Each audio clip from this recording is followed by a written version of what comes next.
يا أيها الذين آمنوا اتقوا الله حق تقاته ولا تموتن إلا وأنتم مسلمون يا أيها الناس اتقوا ربكم الذي خلقكم من نفس واحدة وخلق منها زوجها وبث منهما رجالا كثيرا ونساء واتقوا الله الذي تساءلون به والأرحام إن الله كان عليكم رقيبا يا أيها الذين آمنوا اتقوا الله وقولوا قولا سديدا يصلح لكم أعمالكم ويغفر لكم ذنوبكم ومن يطع الله ورسوله فقد فاز فوزا عظيما أما بعد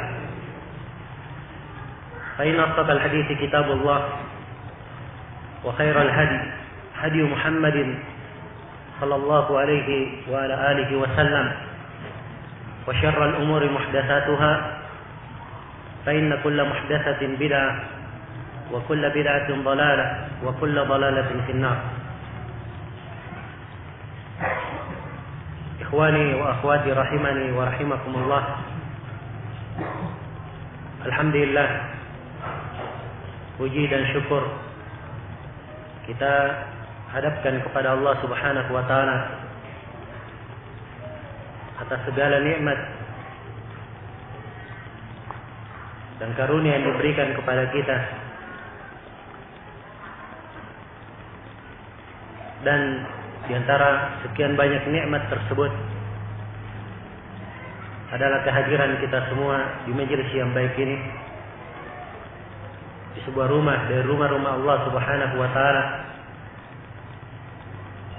Semoga kita semua termasuk orang-orang yang selalu mendapatkan pahala dari apa yang dijanjikan oleh Rasulullah sallallahu alaihi wasallam di dalam sebuah hadisnya yang diriwayatkan oleh Imam Muslim dari Abi Hurairah. Beliau bersabda, "Ma min qaumin jalasu fi baitin min buyutillah yatluna kitaballahi wa yatadarasunahu fima bainahum illa nazalat alaihimus sakinah wa ghashiyatuhumur rahmah wa haffathumul malaikah wa dzakarahumullahu ta'ala fi man 'indah." Tidak ada satu kaum pun yang duduk di sebuah rumah dari rumah-rumah Allah Subhanahu wa taala, mereka membaca kitab Allah, saling mempelajarinya antara sesama mereka. Tidaklah mereka lakukan itu kecuali akan turun kepada mereka as-sakinah, ketenangan. Mereka akan dinaungi oleh rahmat, diteduhi oleh para malaikat. Dan Allah menyebut orang-orang yang hadir di situ di depan para malaikatnya, disebut, dipuji dan dibanggakan di depan para malaikatnya. Ya, ini adalah sebuah nikmat yang sangat agung, sebuah amalan yang sangat salih, yang hendaknya terus-menerus kita tanamkan di dalam diri dan kita jadikan salah satu program di dalam kehidupan, tugas di dalam kehidupan, yang dengannya kita memakmurkan umur dan memakmurkan segala kesempatan yang Allah Subhanahu wa taala berikan kepada kita.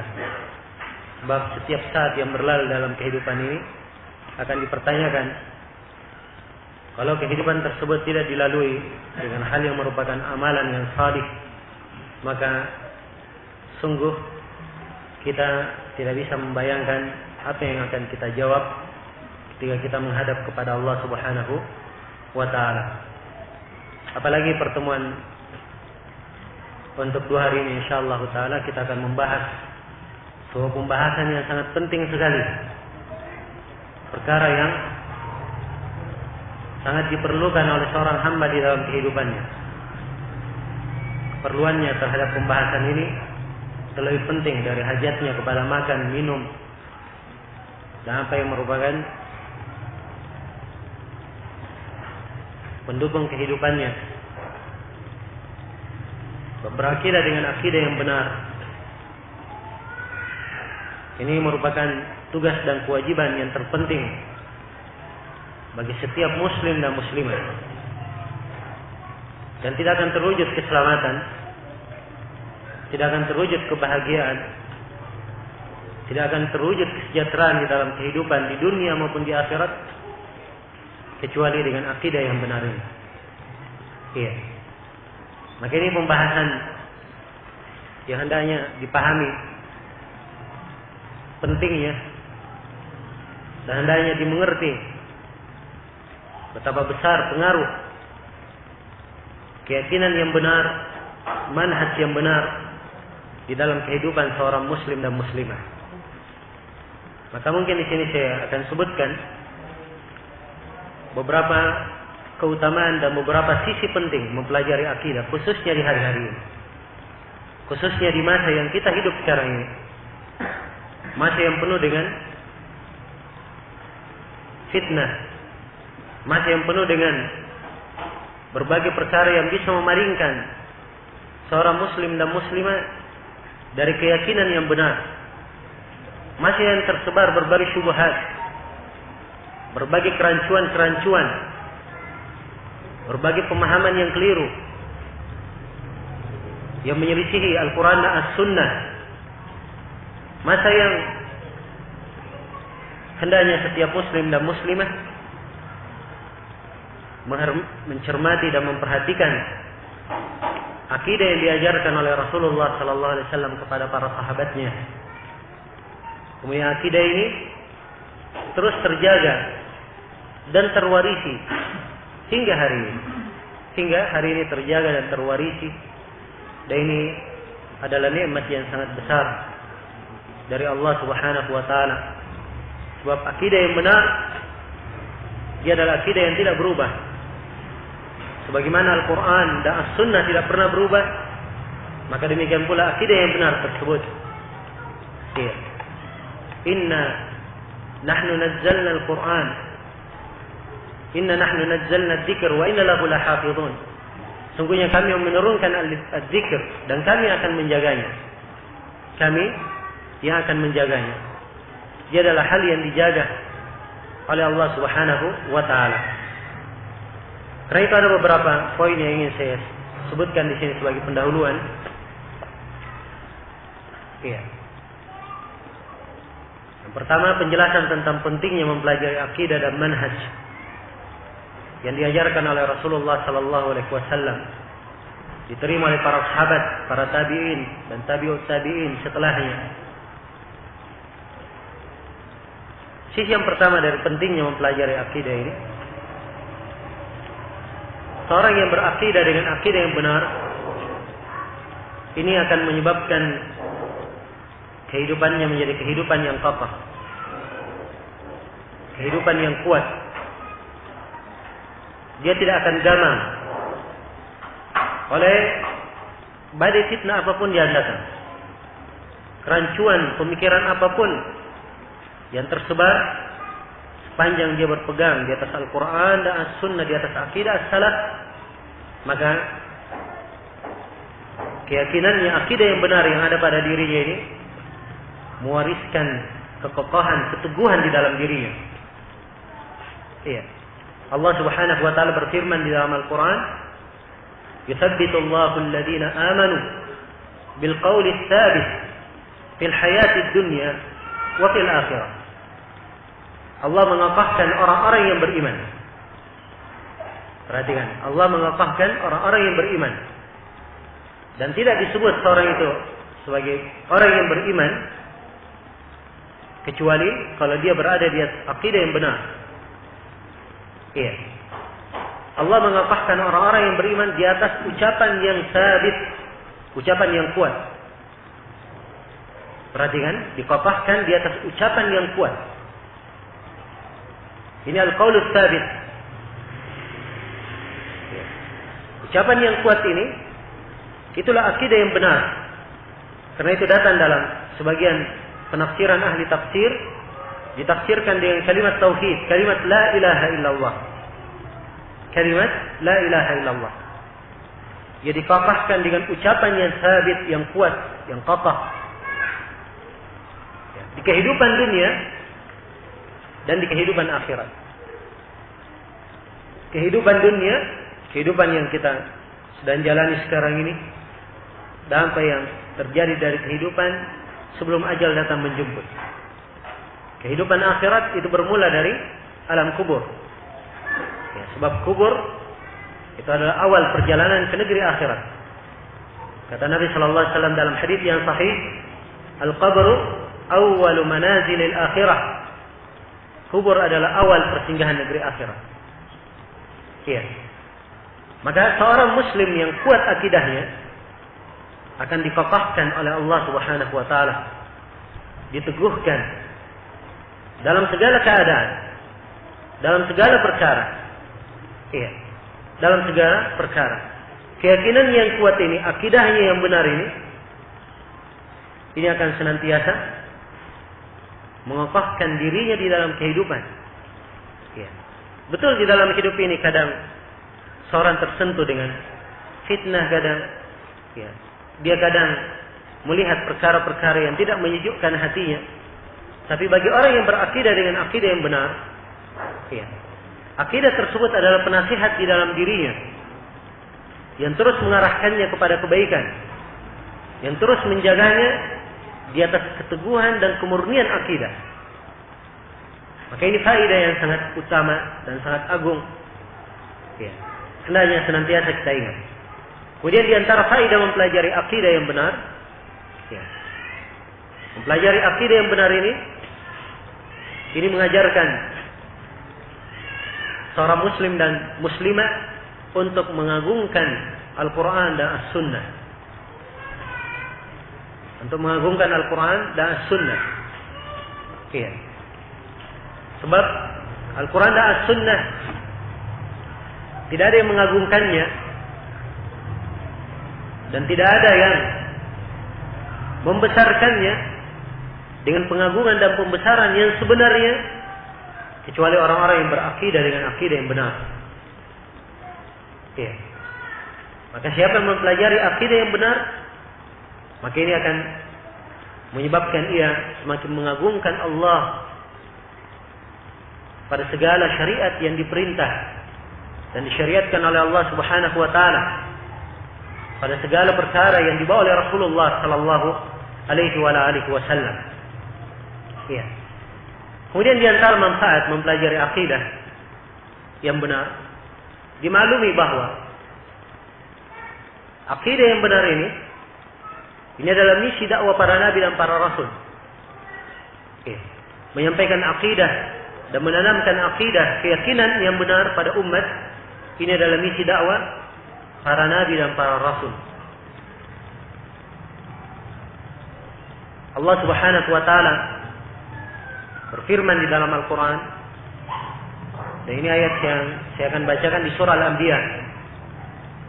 Allah berfirman, "Wa ma arsalna min qablika min rasulin illa nuhi ilaihi annahu la ilaha illa ana fa'budun." Tidaklah kami mengutus sebelum engkau, wahai Muhammad, seorang rasul pun kecuali kami wahyukan kepada rasul tersebut bahwa tidak ada yang berhak diibadahi kecuali Allah. Iya. Tidak ada yang berhak diibadahi kecuali saya, firman Allah. Maka beribadahlah kalian kepadaku. Nah, perhatikan, setiap nabi dan rasul yang diutus, misinya ini menanamkan tauhid, menanamkan akidah yang benar. Tidak ada ilah, tidak ada yang berhak diibadahi selain Allah Subhanahu wa taala. Ya. Dan ini ayat di surah Al-Anbiya. Di surah Al-Anbiya ini disebutkan kisah-kisah para nabi dan para rasul secara global. Dan yang ditekankan di dalam surah Al-Anbiya ini makna peribadatan. Kalau kita melihat dari awal surah sampai akhir surah, makna peribadatan. Para anbiya disebutkan dengan ujian peribadatan mereka kepada Allah Subhanahu wa taala. Maka ini makna yang hendaknya dipahami kalau dikaitkan dengan ayat, betapa pentingnya mewujudkan makna ini. Sebab ini adalah misi dakwah para nabi dan para rasul. Ya. Dan ada dua ayat yang lain juga menjelaskan bahwa misi dakwah para nabi dan para rasul Semuanya adalah membawa tauhid, menyampaikan akidah yang benar. Dua ayat ini berada dalam sebuah surah yang disebut dengan nama surah An-Nahl. Dan surah An-Nahl ini ada penamaan lainnya di kalangan ahli tafsir, disebut dengan nama surah An-Ni'am. Surah An-Ni'am. An-Ni'am artinya surah yang menjelaskan tentang nikmat-nikmat. Ya. Menjelaskan tentang apa? Nikmat-nikmat. Sebab di dalam surah ini Allah terangkan berbagai nikmat Allah kepada manusia. Di dalam surah inilah firman Allah Subhanahu wa taala, "Wa ma bikum min ni'matin faminallah." Nikmat apapun yang ada pada kalian itu datangnya dari Allah. Di dalam surah ini pula firman Allah Subhanahu wa taala, "Wa in ta'uddu ni'matallahi la tuhsuha." Kalau kalian menghitung-hitung nikmat Allah Subhanahu wa taala, kalian tidak akan mampu untuk menjumlahnya. Iya. Tahukah kita nikmat apa yang paling pertama disebut di dalam surah ini? Iya. Nikmat apa yang paling pertama disebut? Iya. Kalau kita baca surahnya, kita akan dapatkan ayat yang paling pertama, "Ata amrullahi fala tasta'jilun." Kemudian ayat setelahnya penjelasan tentang diutusnya para nabi dan para rasul. Dengan misi apa mereka diutus? Yunazzilul malaikata birruhi min amri ala man yasha'u min ibadihi an anziru annahu la ilaha illa ana fattaqun. Ini nikmat yang paling pertama yang diterangkan di dalam surah. Allah menurunkan para malaikat, ya, dipimpin oleh Jibril, membawa perintah Allah, membawa perkara dari Allah, yaitu kenabian, untuk disampaikan kepada siapa yang dipilih dari hamba. Para nabi dan para rasul manusia pilihan. Ya. Disampaikan kenabian ini, isinya apa? Hendaknya para nabi dan para rasul menyerukan, tidak ada yang berhak diibadahi kecuali saya, firman Allah, maka bertakwalah kalian kepadaku. Perhatikan ya, betapa besarnya nikmat ini. Betapa besar nikmat tauhid ini. Betapa besar nikmat keyakinan yang benar yang dibawa oleh para nabi dan para rasul. Sehingga ia disebutkan sebagai nikmat yang paling pertama yang diterangkan di dalam surah yang mulia ini. Dan di dalam surah ini pula ayat yang ketiga yang ingin saya terangkan, yang saya kira semuanya sering mendengarkan ayat ini. Itu firman Allah Subhanahu wa taala, "Wa laqad ba'atsna fi kulli ummatin rasula an i'budullaha wajtanibut taghut." Sungguh kami telah mengutus pada setiap umat seorang rasul, hendaknya mereka menyerukan, beribadahlah kalian kepada Allah dan jauhilah taghut. Jauhilah taghut. Ya, ini penting ya. Melihat ayat itu, dia letaknya di surah apa, surah ini kandungannya apa. Ini akan menyebabkan seorang semakin paham akan penekanan di dalam ayat dan betapa pentingnya. Ya. Maka dari sini akan nampak pada kita semua keutamaan mempelajari akidah tauhid ini. Keutamaan mempelajari akidah yang benar. Ya. Itu artinya dia telah mengikuti, telah menjawab seruan para nabi dan para rasul. Kalau dia telah mempelajari akidah yang benar, maka dia akan mampu dan telah mempersiapkan jawabannya ketika Allah Subhanahu wa taala memanggil kepada makhluk, wa yawma yunadihim fayaqulu madza ajabatumul mursalin. Tatkala Allah memanggil mereka, memanggil makhluk, kemudian Allah berfirman, dengan apa kalian menjawab para nabi dan para rasul? Orang yang tidak pernah belajar akidah dan benar, maka jangan harapkan dia termasuk orang-orang yang menjawab para nabi dan para rasul. Iya. Maka dari sisi pentingnya mempelajari akidah ini, seorang setelah mempelajari akidah yang benar dan terus menjaganya, maka dia tergolong kepada orang-orang yang menjawab seruan para nabi dan para rasul. Iya, menjawab seruan para nabi dan para rasul, dan termasuk orang-orang yang mendakwakan dan menjaga perintah yang paling utama yang diperintah di dalam agama, yaitu perintah untuk memurnikan ibadah hanya kepada Allah Subhanahu wa taala. Kemudian dari faedah, dari manfaat mempelajari akidah yang benar. Seorang yang mempelajari akidah yang benar, dia inilah yang akan mendapatkan jaminan keamanan dan kebahagiaan di dalam hidupnya. Dia akan mendapatkan jaminan keamanan dan kebahagiaan di dalam hidup. Ya. Siapa yang mencari kebahagiaan dalam hidup, ingin mencari keamanan, maka tidak ada jalan untuk hal tersebut selain dari mempelajari akidah yang benar, mempelajari akidah Islam. Allah Subhanahu wa taala berfirman dalam Al-Qur'an, "Alladzina amanu wa lam yalbisu imanahum bidzulmin, ulaika lahumul amnu wa hum muhtadun." Orang-orang yang beriman dan tidak mencampur keimanannya dengan kezaliman. Dia beriman dengan keimanan yang murni, tidak dinodai dengan kezaliman. Kezaliman yang dimaksud di sini adalah apa? Adalah kesyirikan. Sebab di ayat yang lain Allah berfirman, "Inna syirka la dzulmun 'adzim." Sungguhnya kesyirikan kezaliman yang paling besar. Ya. Orang-orang yang beriman dan tidak menodai keimanannya dengan kesyirikan, bersih keimanannya, murni akidahnya. Perhatikan jaminan Allah. Ulaika lahumul amn. Untuk mereka keamanan. Ya, perhatikan makna keamanan di sini. Ini keamanan mutlak didapatkan oleh hamba. Ya. Beda dengan orang yang aman saja di rumahnya saja, atau dia hanya aman saja di tengah lingkungannya. Ini keamanan untuk segala jenis keamanan yang diperlukan oleh manusia, dijamin untuknya di dunia dan di akhirat. Di dunia dan di akhirat. Wa hum muhtadun. Kemudian jaminan yang kedua, mereka adalah orang-orang yang mendapat petunjuk.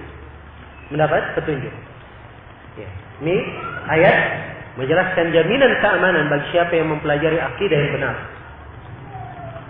Nah, adapun kebahagiaan dalam hidup, kebahagiaan itu tidak didapatkan ya, secara hakiki kecuali orang-orang yang beriman dengan keimanan yang benar. Ya mungkin ada yang mendapatkan kebahagiaan dengan harta yang dia miliki.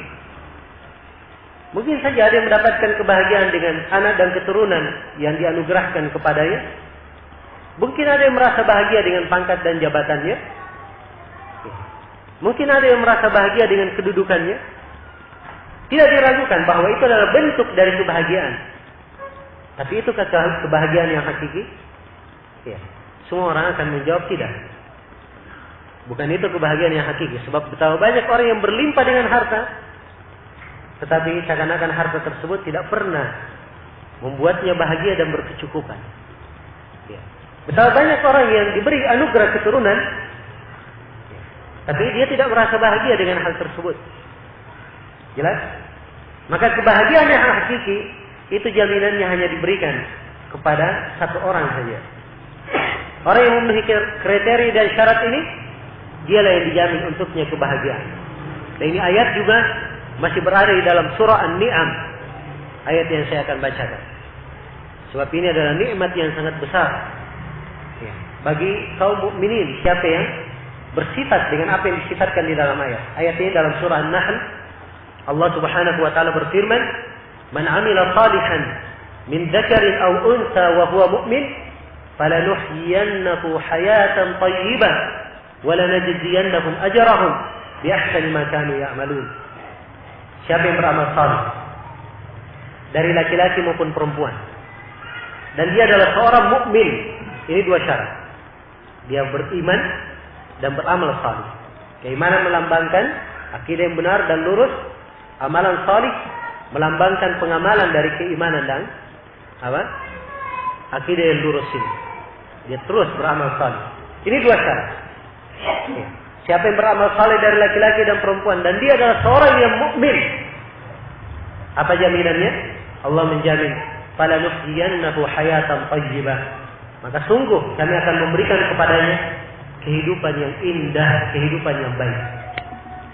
Perhatikan ya. Jaminan dari Allah Subhanahu wa taala.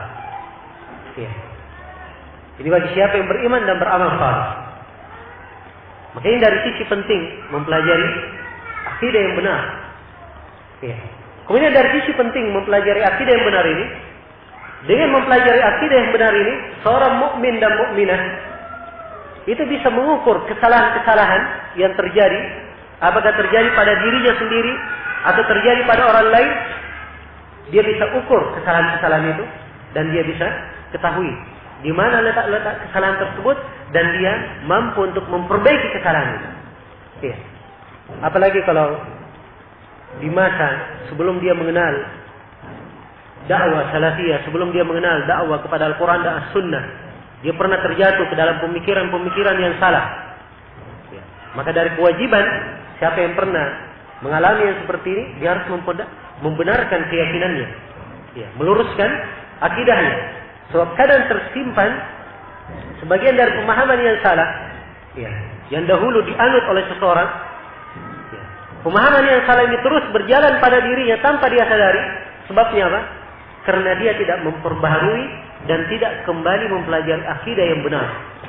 Ya, meluruskannya di atas usul dan manhaj as-salaf. Ya. Karena itulah para ulama as-salaf dari dahulu hingga hari ini, dari masa ke masa, dan ini yang dicontohkan oleh para ulama kita, adalah sibuknya mereka mempelajari akidah. Sibuknya mereka mempelajari akidah. Tidak dipelajari cuma satu kali saja. Ya. Pembahasan diulangi dan diulangi. Selesai sebuah kitab dalam akidah, dibaca lagi kitab akidah yang lainnya. Ya. Dibaca lagi kitab akidah yang lainnya. Puluhan bahkan ratusan buku-buku akidah yang ditelaah dan dikaji. Dan ini penting. Penting di dalam mempelajari akidah. Sebab seorang yang berakidah yang benar, dia tidak akan mempelajari akidah itu sekali saja. Ya. Kalau dia mencukupkan diri yang mempelajari akidah cuma sekali saja, maka ini melambangkan dia belum mempelajari akidah dengan cara yang benar, atau akidah yang benar itu belum tertanam pada dirinya. Ya. Nah, pernah sebuah kejadian, ya. Syekhuna Syekh Shalih Al-Fauzan hafizahullah taala wa syafa, beliau pernah ke kota Madinah memberi daurah. Ya. Dan ini dalam catatan beliau adalah sebuah hal yang sangat jarang. Beliau keluar ke tempat lain memberikan apa? Daurah. Biasanya di tempat-tempat yang beliau memberikan ceramah, tempat tertentu, di kota Riyadh atau di Mekah atau di Taif. Ya. Tidak ada tempat-tempat yang sudah dimaklumi. Beliau ke kota Madinah, maka ini sebuah peristiwa yang jarang terjadi. Ya. Apa materi yang beliau sampaikan selama beberapa hari di Madinah? Ya. Dan ini majelis dihadiri oleh para masyayikh di Madinah, dihadiri oleh doktor-doktor, para penuntut ilmu. Ya. Tahu materinya apa? Materinya salasatul usul. Salasa al-usul. 3 landasan utama. Ya. Sebagian dari kawan-kawan kita, kalau ditanyakan kepada yang sudah pernah belajar salasatul usul, ya, yang sudah pernah belajar menganggap iya sudah pernah belajar. Ingin cari pelajaran yang lebih daripada itu. Ya. Nah, perhatikan ini, saya ingin memberikan gambaran bagaimana sebenarnya para ulama mereka di dalam membahas akidah dan di dalam menanamkannya. Ya. Di dalam menanamkannya. Ya. Kadang ada sebagian kita dengar, oh ini belajar akidah ini saya sudah pernah belajar. Kok dibaca ulang lagi? Saya ini juga sudah pernah belajar. Ini menunjukkan bahwa dia belum mengerti pelajarannya. Ya. Menunjukkan bahwa dia belum mengerti pelajarannya dan dianya sendiri belum mengambil manfaat dari apa yang dia pelajari. Sebab orang yang berakidah dengan akidah yang benar, itu pasti ada kekhawatiran di dalam dirinya akan jatuh di dalam akidah yang salah. Ya. Karena ada kekhawatiran dalam dirinya ini akan jatuh dalam akidah yang salah, maka dia terus-menerus mengulangi akidah itu dan terus mempelajarinya. Sehingga ini menjadi tugas di dalam kehidupannya. Ya. Sehingga ini menjadi tugas di dalam kehidupannya.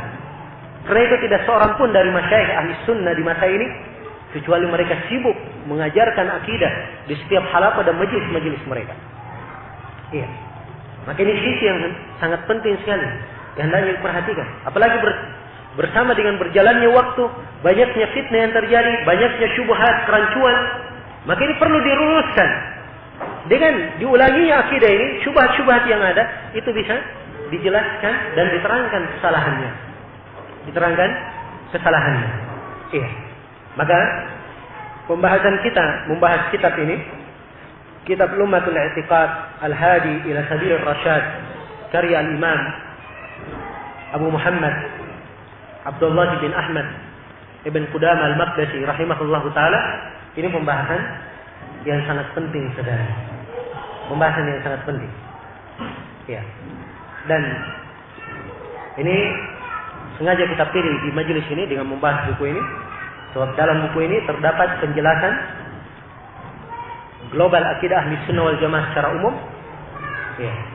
Dan terdapat penjelasan di dalam buku ini prinsip-prinsip as-salaf rahimahumullah taala yang sangat berarti di dalam menjaga keteguhan dan kekokohan manhaj dan akidah seorang muslim dalam kehidupannya. Ya. Karena itu saya harapkan seluruh hadirin ikhwah maupun akhwat untuk perhatian terhadap pembahasan, ya, dan mengerti betapa pentingnya arti pembahasan ini. Dia adalah sebuah hal yang sangat kita perlukan di dalam kehidupan kita. Nah, ini tidak cukup dengan kita pelajari sekali saja. Mungkin di daurah yang akan datang, kesempatan yang lain, ada ustaz-ustaz lain yang menjelaskan, menyampaikan pembahasan akidah. Saya harapkan ya, setiap dari kita bersemangat untuk terus menghadirinya, walaupun dia sudah mempelajarinya. Mengulangi itu manfaat yang sangat besar. Manfaat yang sangat besar. Ya. Kadang kami datangi sebagian guru ya, di Saudi, kami datangi sebagian guru baca sebuah akidah. Guru tersebut ya, memerintah untuk kita mempelajari ulang Salasatul Usul, Kashfus Syubhat, Qawaidul Arba. Dan mereka tahu bahwa kita sudah belajar buku-buku itu. Sebab ini di antara metode dan manhaj di dalam belajar dan di dalam mendidik seorang muslim dan muslimah yang ingin kebaikan untuk dirinya, maka dia harus memperhatikan sisi ini pada kehidupannya. Ya. Nah, punya pendahuluan kedua yang ingin saya sampaikan di sini sebelum saya membahas kitab. Saya ingin menjelaskan bahwa akidah Ahli Sunnah wal Jamaah, buku-buku yang membahas tentang akidah secara umum, di dalam buku-buku as-salaf yang menjelaskan tentang akidah, terdapat di dalamnya dua pembahasan secara umum. Ya, kalau kita dapat buku pembahasan apa saja dari buku as-salaf rahimahullah taala yang membahas tentang akidah, ya, maka pembahasan akidah Ahli Sunnah yang dibahas oleh para ulama as-salaf secara umum tidak keluar dari dua pembahasan. Pembahasan yang pertama adalah menjelaskan tentang rukun iman yang 6. Pembahasan yang pertama menjelaskan tentang rukun iman yang 6. Ya. Karena itu dalam buku-buku akidah dibahas tentang keimanan kepada Allah. Dan ingat ya, keimanan kepada Allah itu mencakup 4 perkara.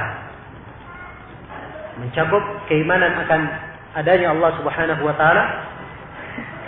Kemudian yang kedua mencakup keimanan akan rububiyah Allah Subhanahu wa taala. Kemudian yang ketiga, keimanan akan uluhiyah Allah Subhanahu wa taala.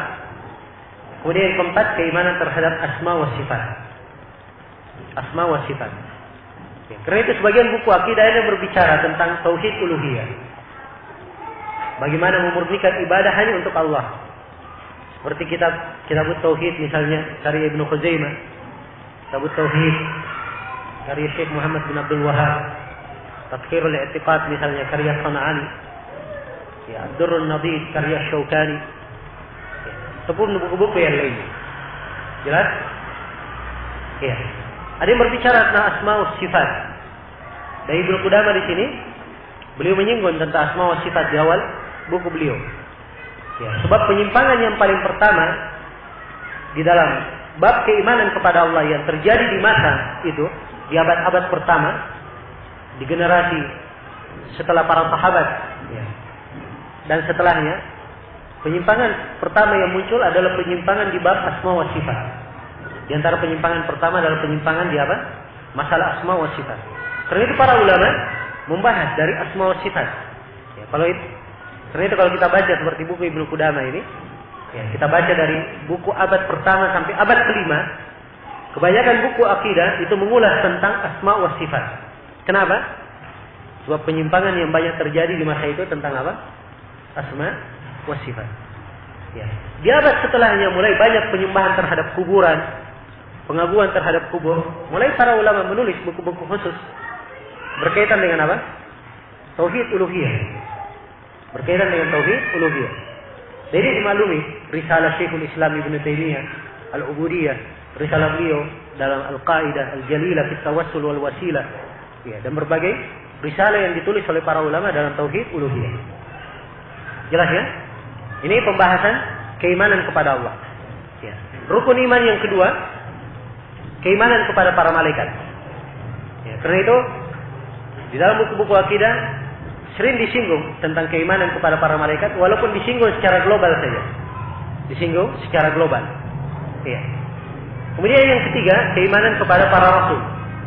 Yang keempat, keimanan kepada kitab-kitab.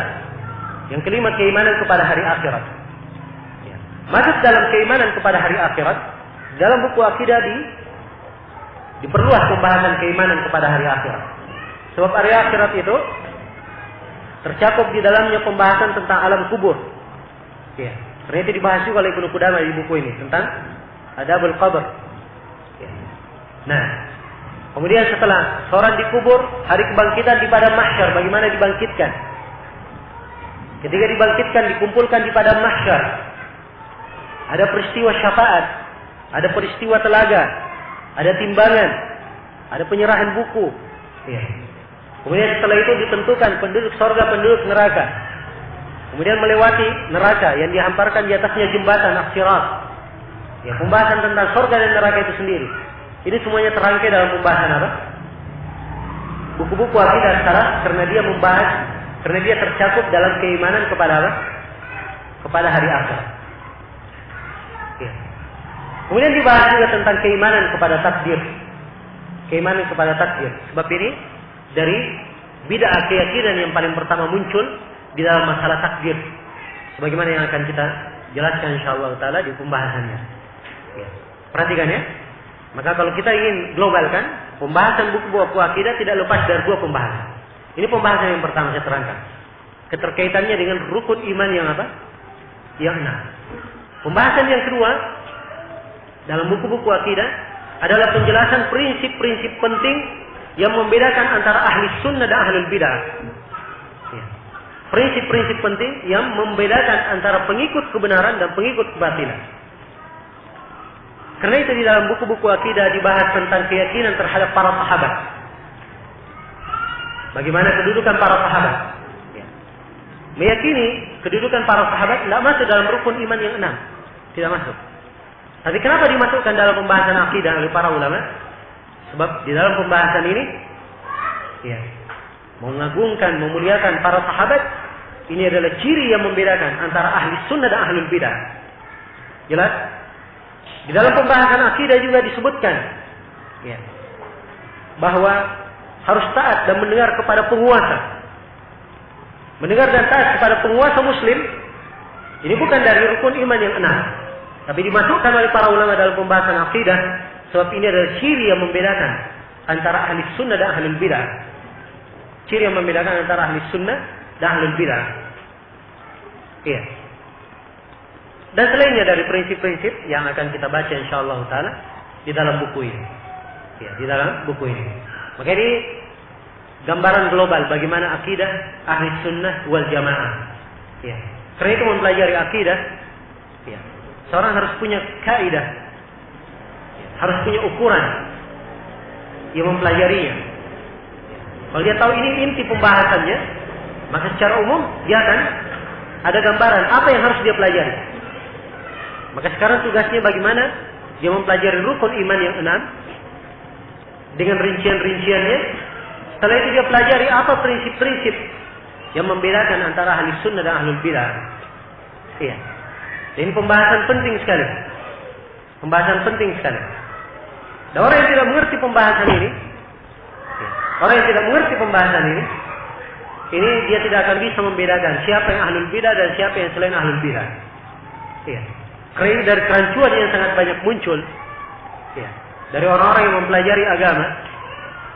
Nah, bahkan dari sebagian ahli sunnah, dari kerancuan yang muncul di dalam membedakan siapa yang mubtadi, siapa yang ahlul bidah, siapa yang pantas dihajar, siapa yang tidak pantas dihajar. Ya. Ini semuanya ada kerancuan di dalam masalah ini karena tidak memahami akidah yang benar. Ya. Tidak memahami akidah yang benar. Tidak bisa dibedakan mana permasalahan pokok, mana permasalahan cabang. Ya. Mana permasalahan yang ahli sunnah sepakat di dalamnya, mana permasalahan yang ahli sunnah bersilang pendapat di dalamnya. Mana permasalahan yang seluruh para ulama salaf mentahdir dan menghajar orang yang melakukannya, dan mana permasalahan yang para ulama salaf berluas di dalam masalah tersebut. Ya. Ini harus dibedakan, dibedakan supaya seorang tidak sembarang berbicara, tidak sembarang menyikapi. Ya. Usul dan dasar ahli sunnah semuanya lengkap dan jelas. Karena itu para ulama, kalau kita melihat mereka dalam menyikapi sebuah kelompok atau menyikapi sebuah golongan, ya, mereka tidak berbeda pendapat di dalam kebanyakannya. Kenapa? Sebab dasar prinsip mereka sama. Ya. Dasar prinsip mereka sama, dan taraf keilmuan mereka dalam mengukur juga semuanya bisa dikatakan telah sempurna di dalam hal tersebut. Maka ini adalah hal yang hendaknya kita cermati dan kita perhatikan. Ya, buku yang akan kita bahas pada hari ini adalah kitab Lum'atul I'tiqad, Al-Hadi ila Sabilir Rasyad. Nah, Lum'ah itu sudah punya matanya. Kata Lum'ah artinya kemilau, bisa bermakna kemilau dan bisa bermakna sebuah bekal. Bisa bermakna sebuah bekal. Iya. Jadi kalau dia bermakna dari kalimat kemilau, maka di dalam akidah ini, ya, penulis akan menjelaskan akidah-akidah yang sangat jelas. Ya, sebab kata kemilau itu menunjukkan sesuatu yang jelas. Ya. Hal-hal yang samar-samar tidak diibaratkan dengan kata kemilau. Yang samar-samar itu redup. Ya. Tidak nampak cahayanya. Tapi akidah ini semuanya adalah akidah yang jelas.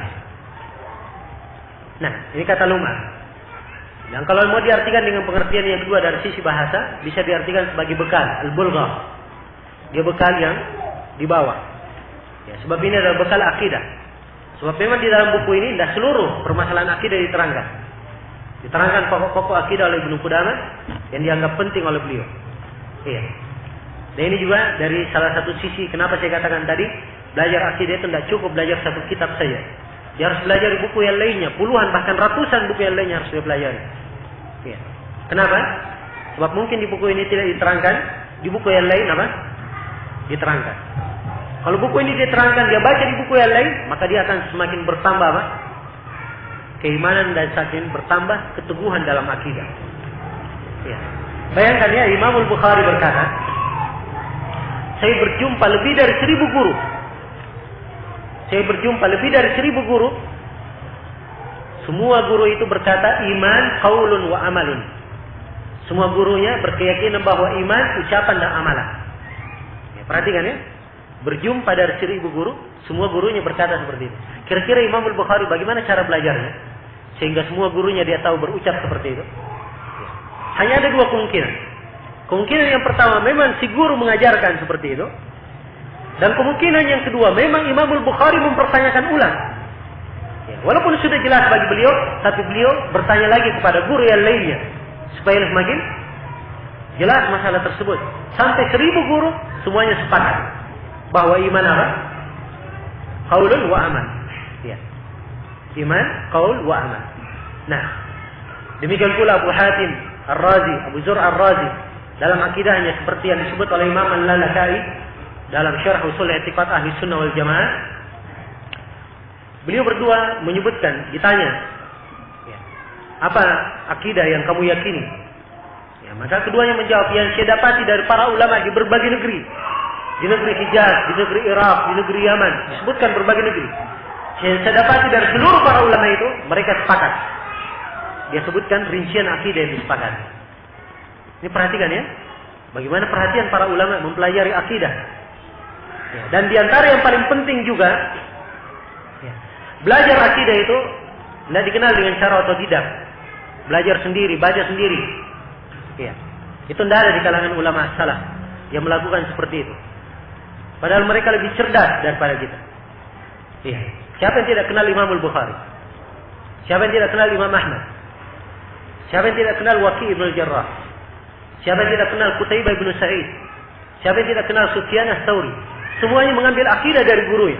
Belajar akidah dari guru, dia waris dari guru, gurunya mengambil dari guru sampai kepada para sahabat, sampai kepada Nabi sallallahu alaihi wasallam. Iya. So kalau dia membaca dengan pemahaman dia sendiri, ini akan menyebabkan dia banyak keliru dalam memahami akidah. Dan ini termasuk permasalahan di masa ini. Banyak orang memahami ini dari usul ahli sunnah wal jamaah. Ini dari prinsip ahli sunnah wal jamaah. Sebenarnya itu bukan dari prinsip ahli sunnah wal jamaah. Bukan dari prinsip ahli sunnah wal jamaah. Ya. Karena itu sangat penting sekali memahami sisi dan bagaimana cara mempelajari akidah. Demikian pula cara menyikapi sebuah permasalahan. Bagaimana dia menyikapi sebuah permasalahan? Ini diambil, dilihat dari sirah para ulama. Dia harus duduk pada guru, pada alim ulama, melihat bagaimana mereka bersikap, bagaimana mereka menanggapi, dan bagaimana mereka mendudukkan permasalahan-permasalahan pada tempatnya dan porsinya masing-masing. Ya. Harus tertanam hal ini. Ya, bagi orang yang hanya baca buku saja, yakin dia pasti tidak mungkin membedakan hal ini. Sebab ini tidak ada pelajarannya di dalam buku. Tidak ada pelajarannya di dalam buku-buku. Hanya diambil dari apa yang dilihat ya, dari para ulama bagaimana mereka mengamalkan. Ya. Karena itulah dari kalangan ulama as-salaf rahimahumullah taala, dari terdahulu hingga hari ini, ya, dari para ulama kita di masa ini semuanya memiliki guru. Semuanya memiliki guru. Tidak ada yang belajar sendiri. Tidak ada yang baca sendiri. Nah, kadang dia baca sendiri akhirnya jatuh dalam kesalahan. Seperti misalnya saya pernah melihat, ya, saya beri contoh-contoh ya. Ini karena salah pahaman dalam mempelajari akidah. Nah ini sebagai sekedar contoh saja. Saya pernah lihat sebuah terjemahan misalnya, ya, menerjemah sebagian buku akidah, dan akan datang nanti di Ibnu Qudamah juga menyinggung tentang masalah timbangan. Ya. Timbangan disebutkan lahu kiffatan wa lisan. Dia punya dua kiffah, dua anak timbangan, dan dia punya lisan. Punya lisan. Datang si penerjemah kita ini, diartikan dia punya lisan, yaitu lisan berbicara yang dia tafsirkan. Lisan berbicara. Ya. Perhatikan. Ini kesalahan dari mana bermula? Ya. Karena memang dia tidak pernah belajar dari guru. Andai kata diambil dari guru, tidak mungkin ada guru yang memahamkan seperti itu. Ya. Tidak mungkin ada guru yang memahamkan seperti itu. Alhamdulillah dari sekian banyak pembahasan akidah yang saya hadiri dari para ulama di masa ini, tidak ada yang pernah membahas dan menjelaskan seperti itu. Ya, semua dari guru kita, begitu mereka membahas masalah ini, langsung kita pahami bahwa maksud dari lisan itu, ya, lisan memang dari sisi bahasa punya dua makna. Lisan berbicara dan lisan ada bermakna kalau ada timbangan. Timbangan ini disangga ya oleh tiang. Nah, itulah namanya apa? Lisan dalam bahasa Arab. Ya, seperti neraca misalnya ya, ada tiang menyangganya. Tiang ini disebut apa? Lisan. Ya, seperti anak timbangan yang punya dua ini, ada tiang tengahnya, ini disebut lisan. Ini dalam bahasa Arab. Dan itu lisan yang diinginkan berkaitan dengan timbangan, bukan lisan berbicara. Ya. Lisan berbicara. Ya. Sekarang kenapa bisa muncul salah menerjemah? Hah? Akibatnya karena apa? Akibatnya karena kurang mengerti ya tentang permasalahan ini. Saya beri contoh yang kedua ya, supaya kita paham tentang pentingnya mempelajari akidah. Ya. Sekarang dalam menerjemah sifat istiwa, Ar-Rahman 'alal 'arsy istawa. Ar-Rahman di atas arsy-Nya beristiwa. Apa arti penerjemahannya? Biasa diterjemahkan orang. Hah? Diterjemahkan apa? Bersemayam. Ya. Dan ini penerjemahan kurang tepat. Penerjemahan yang kurang apa? Kurang tepat. Ya. Dasar kurang tepatnya, ini hanya dipahami oleh orang-orang yang belajar akidah saja. Ya. Kalau dia belajar akidah yang benar, maka dia akan paham bahwa ini penerjemahan tidak seharusnya dia terjemah dengan kalimat itu. Ya. Jelas ya? Dan ini mungkin akan saya terangkan nanti di pembahasan istiwa yang akan datang di dalam buku ini. Ya. Tapi saya ingin menjelaskan bagaimana terjatuh dalam kesalahan akibatnya karena apa? Ya. Kurang membedakan. Ya. Contoh lain misalnya penggunaan kalimat terorisme. Ya. Penggunaan kalimat terorisme. Terorisme dibahasakan dengan kata khawarij secara mutlak. Ini juga adalah hal yang salah dalam penggunaan di pembahasan akidah. Ya. Hal yang keliru. Dan selamanya teroris itu khawarij Dan belum tentu Khawarij itu apa? Tidak selamanya teroris itu Khawarij, dan tidak setiap teroris dinamakan Khawarij. Ya. Karena itu mengatakan teroris sama dengan Khawarij, Khawarij sama dengan teroris, ini adalah pembahasan yang keliru dari sisi keyakinan. Ya. Dari sisi etika. Sebab di dalam pembahasan akidah ada dua kelompok yang melakukan kudeta terhadap penguasa. Ya. Kelompok yang melakukan kudeta terhadap penguasa, kelompok yang pertama disebut Khawarij. Itu yang dinamakan Khawarij. Kelompok yang kedua disebut namanya Al-Bugha. Ya, karena itu dia ada pembahasan khusus dalam bab akidah. Bahkan di buku fikih saya ada pembahasan khusus tentang kitab Ahlul Bugha, bagaimana memerangi Ahlul Bugha. Ini dua perbedaan. Harus dibedakan. Kalau Khawarij itu melakukan kudeta berdasarkan keyakinan. Berdasarkan apa? Keyakinan, dianggap sebagai agama. Dianggap sebagai agama. Ini adalah hal yang mendekatkan dirinya kepada Allah. Dia anggap sebagai prinsip dari agama. Ini Khawarij namanya. Jelas ya? Kalau Al-Bugha, mereka melakukan kudeta, itu bukan dibangun di atas keyakinan. Karena hawa nafsu, karena kehidupan dunia, ingin mendapatkan kekuasaan, dan semisal dengannya. Ya.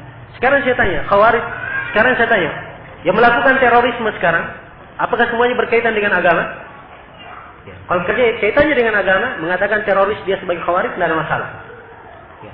Tapi kalau orang yang melakukan terorisme karena mencari kekuasaan, ingin membuat kekacauan, itu tidak disebut Khawarij.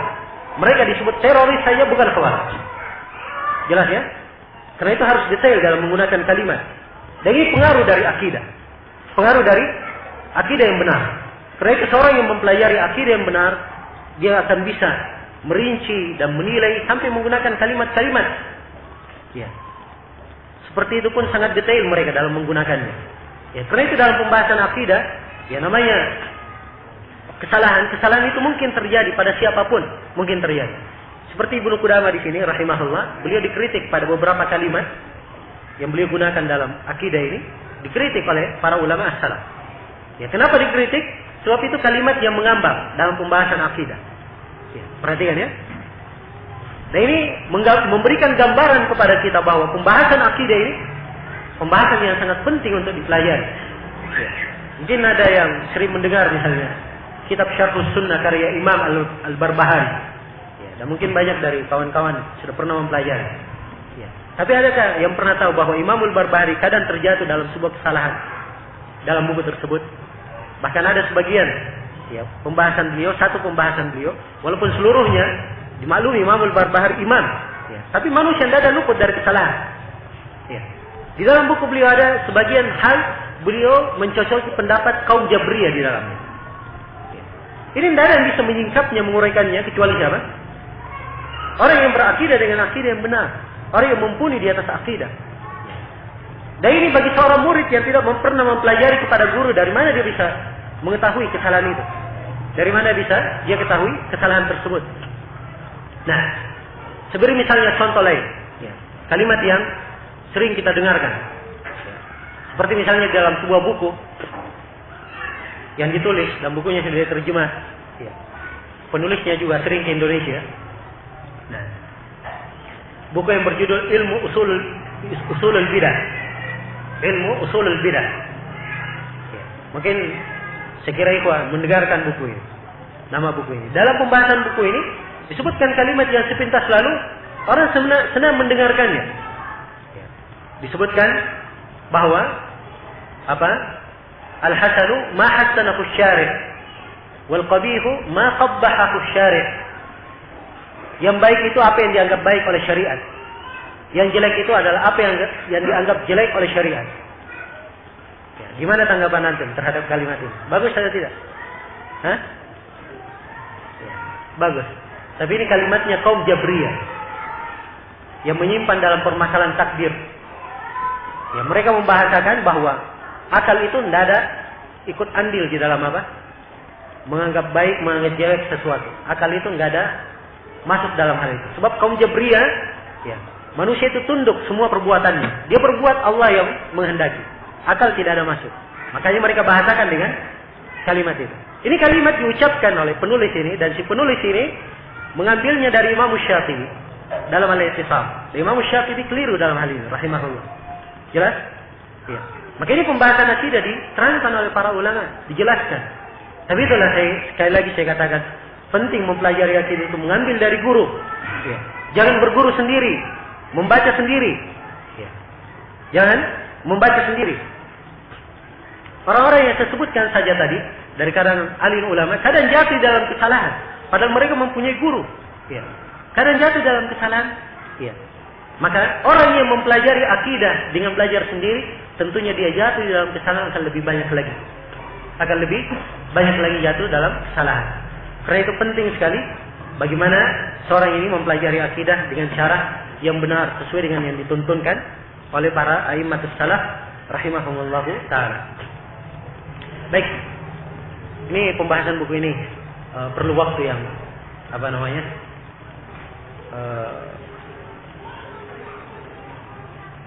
saya harapkan dalam waktu 2 hari ini kita bisa menyelesaikannya. Ya. Jadi mungkin kawan-kawan dari panitia sudah menjelaskan bahwa pertemuan kita ini akan berlanjut hingga sholat isya. Ya. Jadi dari sekarang kemudian sampai duhur istirahat sedikit. Kemudian kita lanjut sampai asar, habis asar kita lanjut sampai 5:30. Ya, setelah itu pada maghrib kita lanjut lagi. Untuk 2 hari ini kita berusaha untuk menyelesaikannya. Ya, sebab kalau tidak seperti itu, saya yakin bukunya tidak selesai. Ya. Apalagi kalau saya memperluas pembahasan. Kalau saya memperluas pembahasan, maka ya sepekan pun mungkin belum selesai. Ya. Tapi saya akan berusaha meringkas. Yang namanya metode ilmu itu nggak harus antum langsung mengambilnya penuh. Yang diambil dasar-dasar, kemudian setelah itu dia akan setelah dasar dia kuat naik lagi ke tahap berikutnya. Ya, maka di dalam buku ini saya akan menjelaskan isi dari buku secara ringkas. Saya terangkan kaidah-kaidah dan manhaj as-salaf di dalamnya. Ya. Dan saya harapkan ikhwah berusaha untuk mencatatnya dan mentakkid kaidah-kaidahnya. Ya. Sebab kaidah itu kalau hanya sekedar dicermati saja, ya. Seorang hanya mendengarkan saja, apalagi daurah seperti ini, itu akan yang dia tangkap nanti akan lebih sedikit, ya, daripada yang hilang. Yang hilangnya akan lebih banyak. Nah, baik, kita akan mulai membaca buku ini. Kata beliau rahimahullahu taala, berkata Imam Al-Allamah Muwaffaquddin Abu Muhammad Abdullah bin Ahmad bin Qudamah Al-Maqdisi rahimahullahu taala. Ya. Beliau ini Abu Muhammad Al-Maqdisi Ibnu Qudamah, seorang imam besar di masanya. Dan beliau termasuk imam ahli sunnah yang terkenal. Asal negeri beliau dari Filistin. Setelah itu beliau ke Irak dan lama di Irak mengajar. Kemudian setelah itu beliau masuk ke Syam. Iya.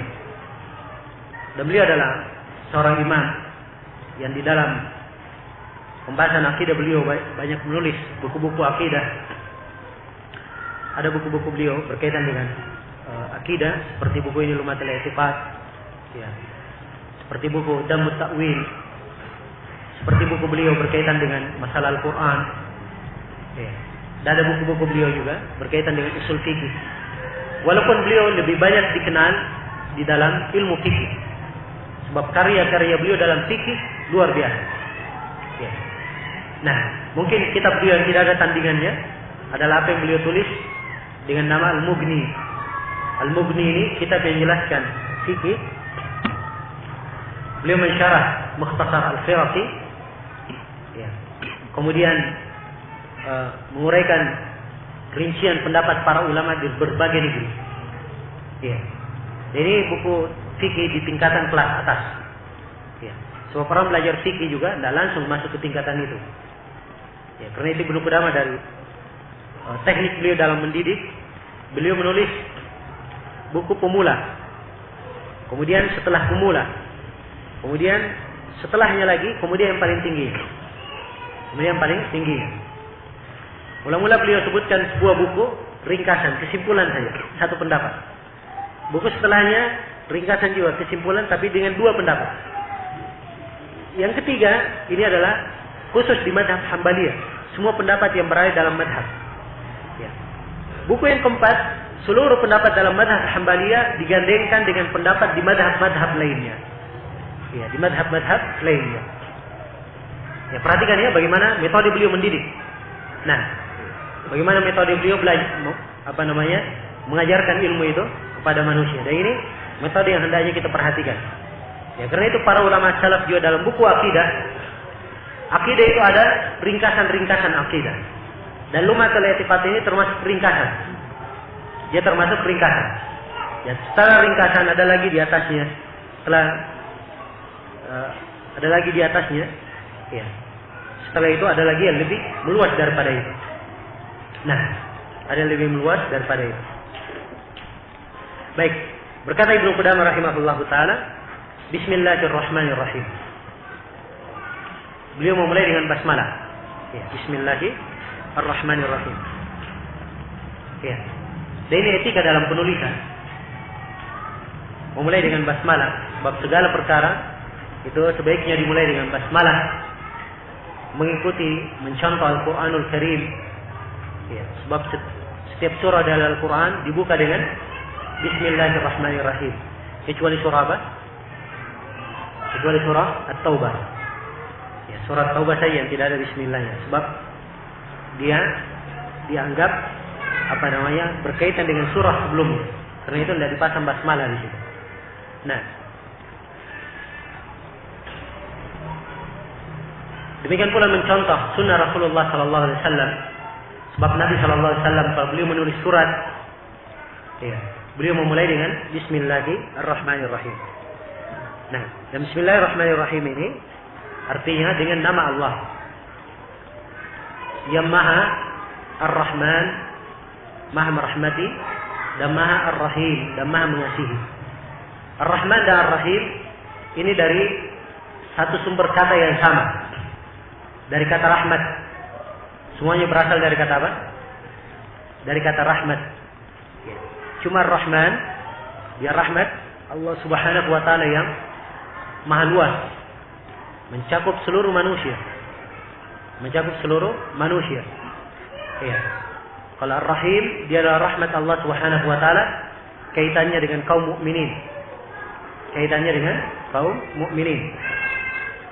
Nah, itu secara global pembahasan Bismillahirrahmanirrahim. Dan kalau disebut Bismillah dengan nama Allah, nama Allah itu banyak. Walillahi al-asmaul husna. Jadi seakan-akan seorang tatkala menyebutkan Bismillah, dia memohon pertolongan dengan seluruh nama Allah Subhanahu wa taala. Ya. Dan ini kalau dicermati, ya memberikan makna yang sangat mendalam sekali. Ya. Dan kalau dia ucapkan kalimat ini, Bismillah atau Bismillahirrahmanirrahim, dia ucapkan dengan mencermati maknanya, ini memberikan makna yang sangat mendalam di dalam hati. Kata beliau rahimahullah, beliau memulai ya dengan khutbah hajat, dengan pendahuluan. Kata beliau, Alhamdulillahi al-mahmudi bi kulli lisan. Segala puji hanya untuk Allah, al-mahmudi bi kulli lisan. Segala puji hanya untuk Allah yang dipuji dengan seluruh lisan. Nah, Allah dipuji dengan seluruh lisan. Maksudnya, Allah Subhanahu wa taala dipuji oleh seluruh orang-orang yang beriman. Dan orang-orang yang beriman itu dengan berbagai bahasa mereka memuji. Dengan berbagai bahasa. Iya. Ini sisi yang pertama. Sisi yang kedua, dipuji oleh seluruh lisan. Lisan itu dalam pengibaratan ada dua. Ada lisan berbicara, lisanul maqal, dan ada lisanul hal, lisan keadaan. Ya. Yang memuji Allah dengan lisan maqal ini tentunya cuma orang-orang yang beriman. Yang selain orang-orang yang beriman, ya, itu memuji dengan lisan keadaan. Memuji dengan lisan apa? Lisan keadaan. Nah, sebab setiap orang akan menghadap kepada Allah sebagai apa? Sebagai hamba. Dia suka maupun tidak suka, dia adalah hamba Allah Subhanahu wa taala. Ya. Nah. Baik. Dan Allah Subhanahu wa taala telah berfirman dalam Al-Qur'an, "Wa in min syai'in illa yusabbihu bihamdihi walakin la tafqahuna tasbihahum." Ya. Tidak ada sesuatu apapun kecuali semuanya bertasbih memuji Allah. Tetapi kalian tidak memahami tasbih mereka. Menunjukkan bahwa Allah dipuji oleh seluruh lisan. Nah, ini khutbah yang sangat mendalam dari Ibnu Qudamah. Alhamdulillah, segala pujian hanya milik Allah. Perhatikan ya dengan kata alhamd. Alhamd itu adalah pujian yang terpilih. Ya, pujian yang apa? Terpilih. Nah, dengan penuh makna pengagungan. Itu kalimat alhamd. Kalau sebuah sifat memang ada pada siapa yang disifati, misalnya macan, misalnya singa, misalnya kita katakan bahwa singa ini pemberani. Ya. Itu bukan hamd dalam bahasa Arab. Kenapa? Sebab singa pemberani itu wajar, biasa, ya kan? Sudah hal yang lumrah. Jelas ya? Ya. Tapi kalau dipilihkan untuknya sebuah pujian yang terpilih untuknya, nah ini baru disebut hamd. Disebut hamd. Nah, maka sebagai segala hamd, segala pujian hanya untuk Allah. Al-Mahmud, yang dipuji bikulli lisan. Ya. Dengan setiap lisan. Al-Ma'budi fi kulli zaman. Kata Ibnu Qudamah, Al-Ma'bud fi kulli zaman, yang diibadahi di setiap masa. Yang diibadahi di setiap masa. Nah, sebab dialah Allah yang diibadahi di langit dan di bumi. Allah berfirman, "Wa huwal ladzi fis samaa'i ilahun wa fil ardi ilah." Dialah Allah yang di langit itu, dia adalah ilah yang diibadahi, dan di bumi dia adalah ilah yang diibadahi. Allah diibadahi di setiap zaman. Nah, alladzi la yakhlu min ilmihi makan. Kata Ibnu Qudamah, yang ilmu Allah ya tidak pernah kosong dari tempat apapun. Maksudnya ilmu Allah itu meliputi segala sesuatu. Ilmu Allah meliputi segala sesuatu. Tidak ada satu tempat pun yang kosong dari ilmu Allah Subhanahu wa taala. Iya. Ini bahasa ini, kalimat la yakhlu min ilmihi makan, ini digunakan oleh Imam Malik. Ya, digunakan oleh para imam yang lainnya. Imam Malik menggunakannya, dinukil oleh oleh Imam Abdul Ghani Al-Maqdisi rahimahullah dalam akidah beliau. Ya, dalam akidah beliau. Ya. Ilmu Allah ini berada di setiap tempat, meliputi segala tempat. Meliputi segala tempat. Allah Subhanahu wa taala berfirman, "Ya'lamu ma baina aydihim wa ma khalfahum." Allah mengetahui apa yang ada di depan mereka dan apa yang ada di belakang mereka. Dan Allah Subhanahu wa taala berfirman, "Innallaha la yakhfa 'alaihi syai'un fil ardi wa la fis sama'." Sungguhnya Allah tidak ada yang tersembunyi terhadapnya.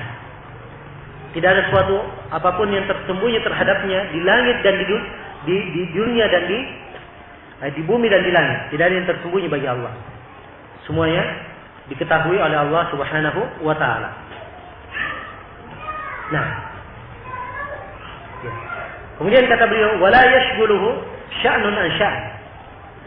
Dan Allah tidak pernah disibukkan oleh sebuah urusan dari urusan yang lain. Nah.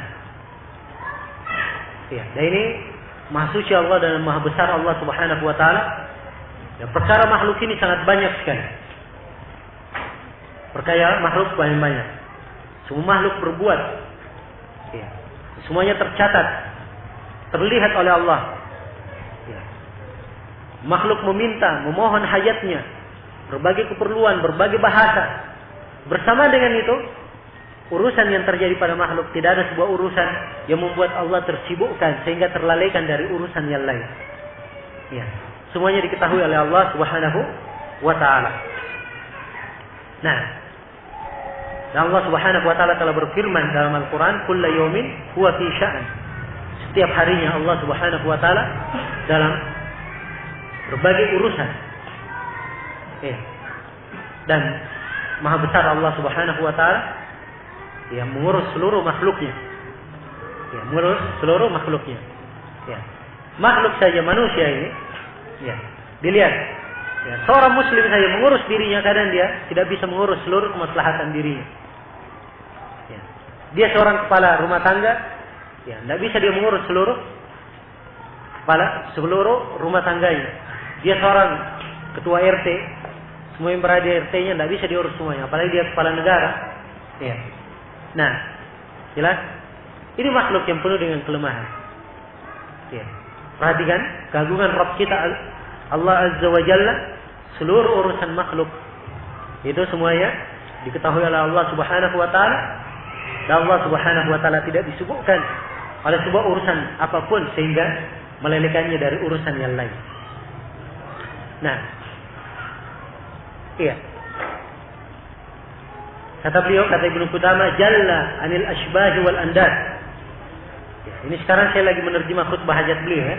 Ini namanya khutbah hajat, khutbah pendahuluan. Saya masih terjemah khutbah pendahuluan beliau.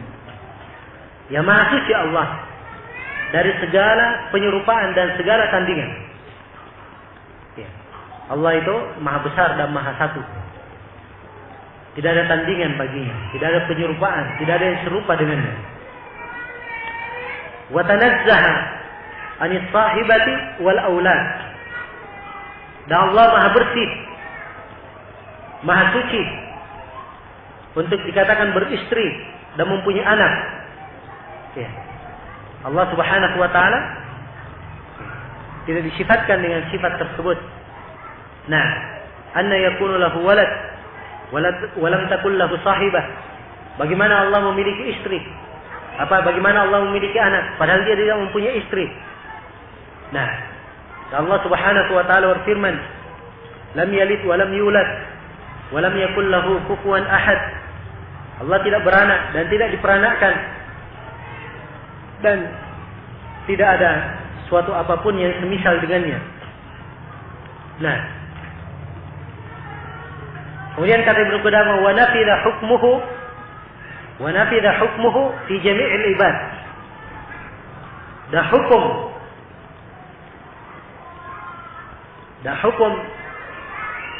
Allah ini semuanya berjalan pada seluruh hamba.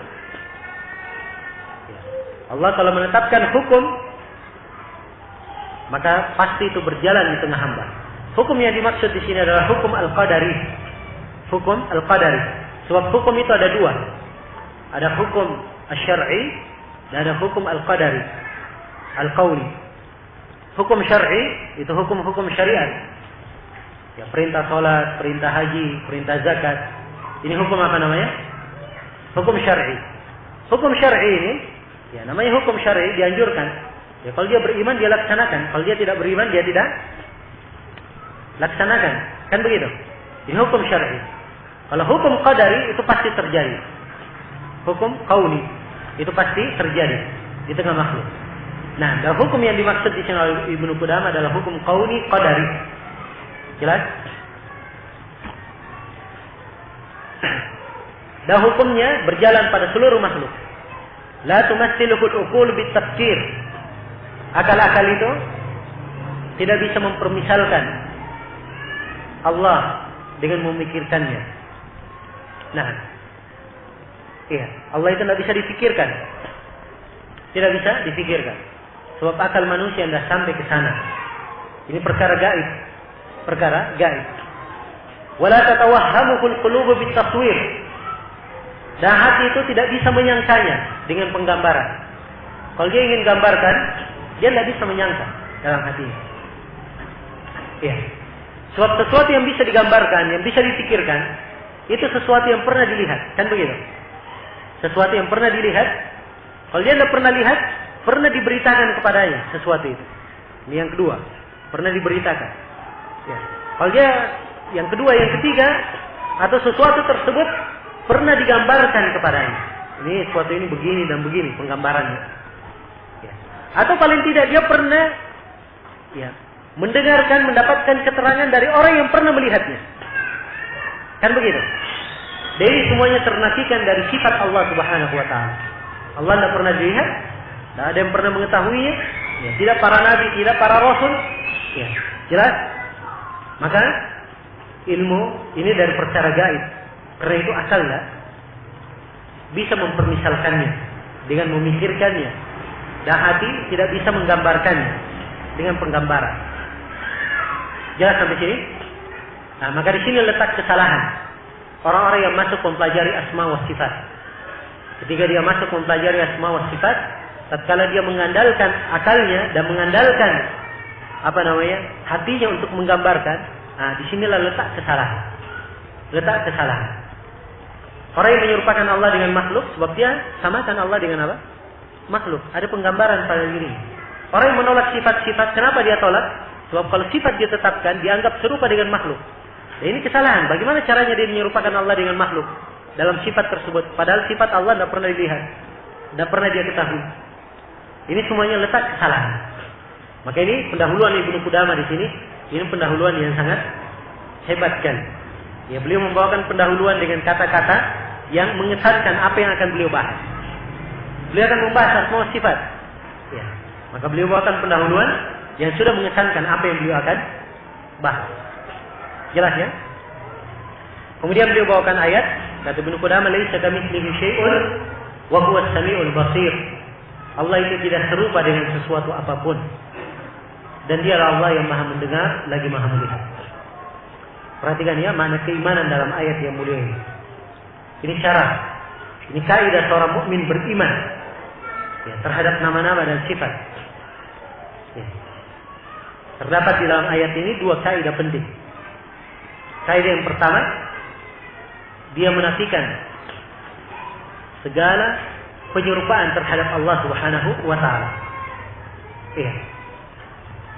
Dia menafikan. Iya. Segala penyerupaan terhadap Allah. Ini disebut dengan nama tanzih. Disebut dengan nama tanzih. Dia mensucikan Allah, membersihkan Allah. Laisa kamitslihi syai'. Allah itu tidak serupa dengan sesuatu apapun. Ini kaidah yang pertama. Tanzih. Tanzihun bila ta'til. Ini kaidahnya ya. Tanzih bila apa? Bila ta'til. Dia mensucikan tanpa menghilangkan sifat. Ya. Dia murnikan Allah. Allah disifatkan Maha mendengar. Maka seorang yang beriman terhadap asma wa sifat, dia berkata, saya imani Allah Maha mendengar. Dia tetapkan. Tapi dia sucikan. Tidak mungkin pendengaran Allah sama dengan apa? Pendengaran makhluk. Kan begitu? Tidak mungkin. Nah, baik. Ini kaidah yang pertama. Tanzih bila ta'til. Mensucikan tanpa menghilangkan. Tanpa meniadakan sifat. Wa huwa as-sami'ul basir, dan dialah Allah yang Maha mendengar lagi melihat. Ini penetapan. Penetapan. Ini namanya isbat. Sebab di sini ditetapkan sifat, ditetapkan nama. Dialah Allah yang Maha mendengar lagi Maha melihat. Ya, ditetapkan nama. Ini yang disebut dengan kaidah isbatun bila tamthil. Mengisbat, menetapkan tanpa menyerupakan. Ditetapkan tetapi apa? Tidak diserupakan. Tidak diserupakan. Iya. Ini kaidah yang sangat penting sekali dalam asma wa sifat. Ya.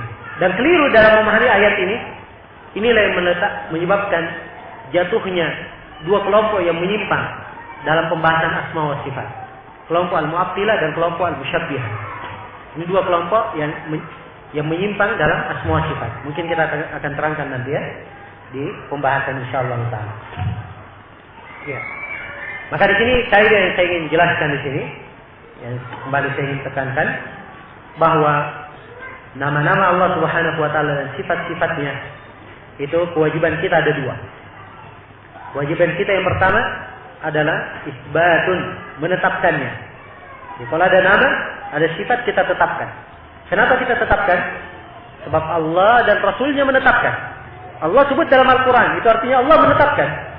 Rasulnya sebut dalam hadis. Itu artinya Rasulullah menetapkan. Ya, kewajiban seorang muslim tunduk dan menerima, dia tetapkan. Karena itu ahli sunnah isbatun, dia tetapkan. Bila tamtsil, tidak boleh diserupakan. Tidak boleh diserupakan. Sebab Allah telah berfirman, "Laisa kamitslihi syai'." Tidak serupa dengan suatu apapun.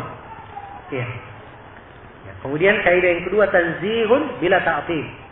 Ya. Dia mensucikan Allah. Bahwa Allah Subhanahu wa taala Maha suci.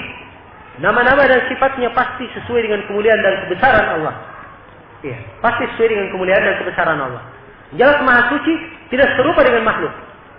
Ya. Tapi bukan artinya kita katakan tidak serupa dengan makhluk, kita tiadakan sifat. Bukan artinya kita tiadakan sifat. Jelas ya? Nah, sekarang mungkin muncul pertanyaan dari kalangan sebagian ikhwan. Kenapa ada orang yang menolak nama-nama dan sifat? Kenapa ada yang lancang menolak nama dan sifat? Padahal ada dalam Al-Quran dan Hadis. Kenapa lancang dia menolaknya? Ya. Kan begitu? Maka pertanyaan ini kita akan bisa ketahui jawabannya. Kalau kita ketahui alasan kenapa mereka menolak. Orang-orang itu menolak mengatakan, katanya kalau kita katakan bahwa Allah Maha mendengar, itu artinya Allah sama dengan makhluk. Sebab makhluk juga apa? Mendengar. Ya. Perhatikan. Ini kerancuan pemahaman. Kerancuan pemahaman ini, dasar kerusakannya apa? Karena dia serupakan Allah dengan apa? Makhluk. Dia samakan pendengaran Allah sama dengan pendengaran makhluk. Sebab belum tentu sama penamaan, sama hakikatnya. Belum tentu. Iya. Sekarang, makhluk itu banyak. Manusia mendengar, ya kan? Manusia melihat, ya atau tidak? Ya, jadi manusia punya penglihatan, punya pendengaran. Baik. Ayam punya pendengaran, punya apa? Penglihatan. Ya. Kucing punya penglihatan, punya apa? Pendengaran. Ya. Gajah punya penglihatan, punya apa? Pendengaran. Sekarang makhluk-makhluk ini, ayam sama nggak penglihatannya dengan penglihatannya kucing? Hah?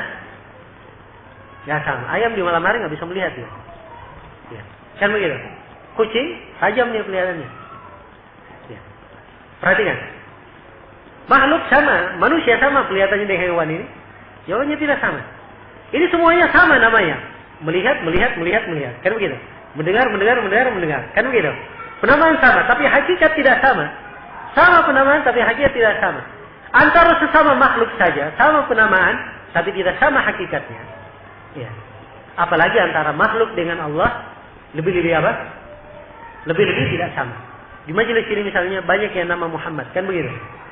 Ada misalnya 5 orang namanya Muhammad. Sama semuanya namanya. Apakah orangnya sama? Jawabannya tidak. Karena itu belum tentu sama penamaan, sama apa? Sama hakikatnya. Jadi ini secara global. Penetapan sifat, penetapan nama itu tidak mengharuskan kesamaan secara hakiki. Ya, boleh saja sama dalam penamaan, tapi hakikatnya belum tentu sama. Dan harus tidak sama. Kalau itu adalah berkaitan dengan nama dan sifat Allah Subhanahu wa taala. Baik, waktu telah habis. Insyaallah taala kita lanjutkan setelah salat zuhur nanti. Ya.